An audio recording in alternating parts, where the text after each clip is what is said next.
अध्यात्म विज्ञान कोई धर्म या संप्रदाय नहीं है, ये स्पिरिचुअल साइंस है जो कुदरत के कानून पर आधारित है। ये विज्ञान पूरे ब्रह्मांड के सभी रहस्यों को उजागर करता है और जीवन के सभी पहलुओं को समझने के लिए एक नई दृष्टि देता है। इसी को आर्ट ऑफ विजन कहते हैं, दुनिया को देखने की एक नई दृष्टि, जो अध्यात्म विज्ञानी परम पूज्य स्वामी श्री कमलेशानंद जी के निर्देशन में सनातन सत्य का अनुसंधान कर हमारे जीवन को प्रकाशित करे। जय सच्चिदानंद। એટલે क्या જીવતું જ્ઞાન ને क्या જડ જ્ઞાન સાહેબ? જડ જ્ઞાન નકામું નથી. જ્યાં સુધી અનુભવી જ્ઞાની પુરુષ ના મળે ત્યાં સુધી આપણા માટે હેલ્પફુલ છે, પણ શોધ શેની કરવાની? જીવતા જ્ઞાનની. ખ્યાલ આવ્યો? રામ ના મળે ત્યાં સુધી રામાયણ વાંચવામાં વાંધો નથી, પણ ખોજ શેની કરવાની? રામાયણની કે રામની? કૃષ્ણ ના મળે ત્યારે ગીતા વાંચો, પણ ખોજ શેની કરો? મહાવીર ના મળે તો આગમ વાંચો, પણ ખોજ શેની કરો? જ્ઞાન મહાવીર પાસે છે, કૃષ્ણ પાસે છે, રામ પાસે છે, ચોપડીઓ પાસે નહીં. જીવતા ના હોય ત્યાં સુધી આ ટેમ્પરરી આધાર છે. કેવો છે? આપણે પડી ના જઈએ, ભલે પ્રગતિ ના કરીએ, પડી તો ના જઈએ, એટલા માટે જ શાસ્ત્રો છે. પણ તમારા જીવનના પ્રશ્નોનું સોલ્યુશન જીવતી વ્યક્તિ જ લાવી શકે, ચોપડી ના લાવી શકે. તમારે એકનું જ્ઞાન મળવું હોય ને તો ટીચર જીવતા જોઈએ, માદા પડ્યા હોય તો ડોક્ટર જીવતા જોઈએ, ચોપડી ના વાંચવાની હોય MBBS ની. કાયદાકીય ગૂંચવણ પડે તો ડોક્ટર જીવતા જોઈએ, તમારે લોનું ભણવાનું ના હોય. ઇન્કમ ટેક્સ નો પ્રોબ્લેમ આવે તો તમારે ચાર્ટર્ડ એકાઉન્ટન્ટ જોઈએ, જીવતા જોઈએ. તમારે ઇન્કમ ટેક્સ ના લો નહીં વાંચવાના. દરેક બાબતમાં કેવા જોઈએ? ચોપડી હોય તો પણ જોઈએ કેવા? ખાલી આ મુક્તિની બાબતમાં ચોપડી ચાલે, એમાં જીવતા ના જોઈએ. આ જુઓ આપણી માન્યતા કેટલી રોંગ છે. હું એને સમજાવવા પ્રયત્ન કરું છું. મારી વાત સમજાય છે? કેટલી માન્યતા ખોટી થઈ ગઈ છે આપણે. અનુભવી પુરુષ વગર નિવેડો ના હોય. પણ અનુભવી પુરુષ કોણ કેવા હોય? ભીખ અને ભયથી મુક્ત હોય. કેવા હોય? જેને કોઈ પ્રકારની ભીખ ના હોય, જેને કોઈ પણ પ્રકારનો ભય ના હોય, એને જ્ઞાની કહેવાય.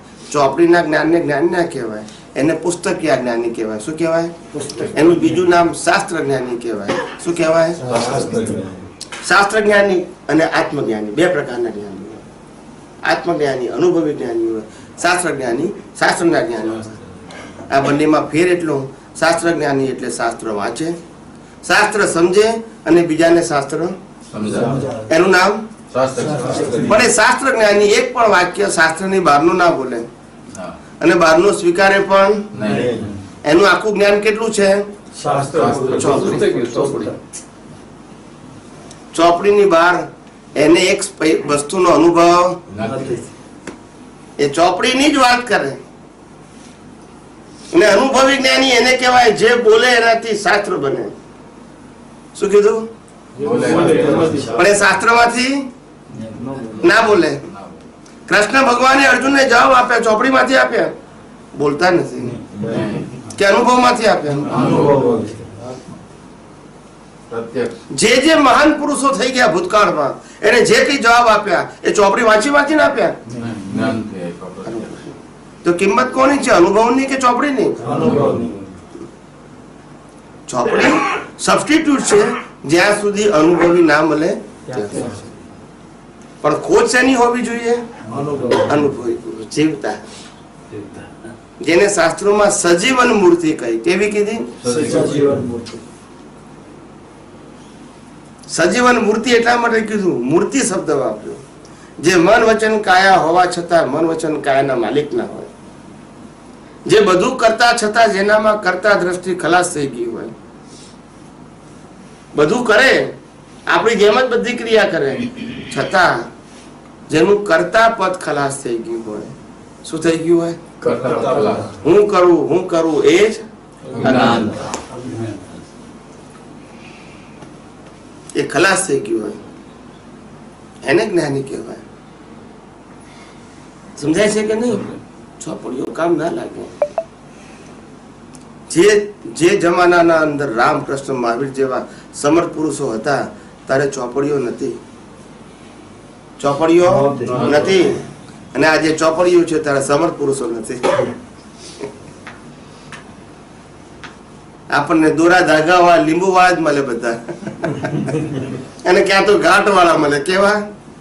દોરા ધાગા લીંબુ વાળા ના હોય તો ઘાટ વાળા હોય.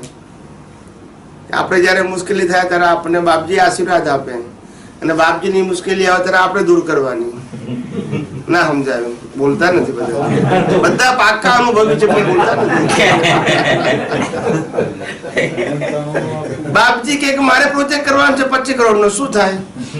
એ કમાવા જાય ત્યારે તમારી હેલ્પ જોઈએ અને ધંધામાં તમારે બાપજીની હેલ્પ જોઈએ. બે નું ગાડું ચાલે કે નહીં?